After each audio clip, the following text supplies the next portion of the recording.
Playstore suddenly disappeared from your phone and now you're thinking, did it get deleted? Wait, don't make this mistake because what I'm going to show you in this video can bring your Playstore back in just a few seconds. And most people don't even know this trick. So make sure you watch this video till the end. So without wasting any time, let's get straight into the video. First of all, open the settings on your phone. Then scroll down a little and here you will find an option called App or App Management. Just tap on it. Now you will see a list of all the installed apps on your phone. Here scroll slowly and carefully and try to find Google Play Store. Once you find it, tap on it.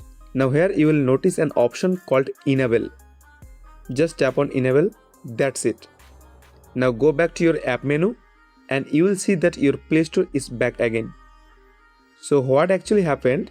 On Android phones, the Play Store application never gets deleted. It only gets disabled. And when it's disabled, it's disappear from your app menu. That's why you couldn't see it. So all you have to do is go to settings and enable it and it will come back instantly.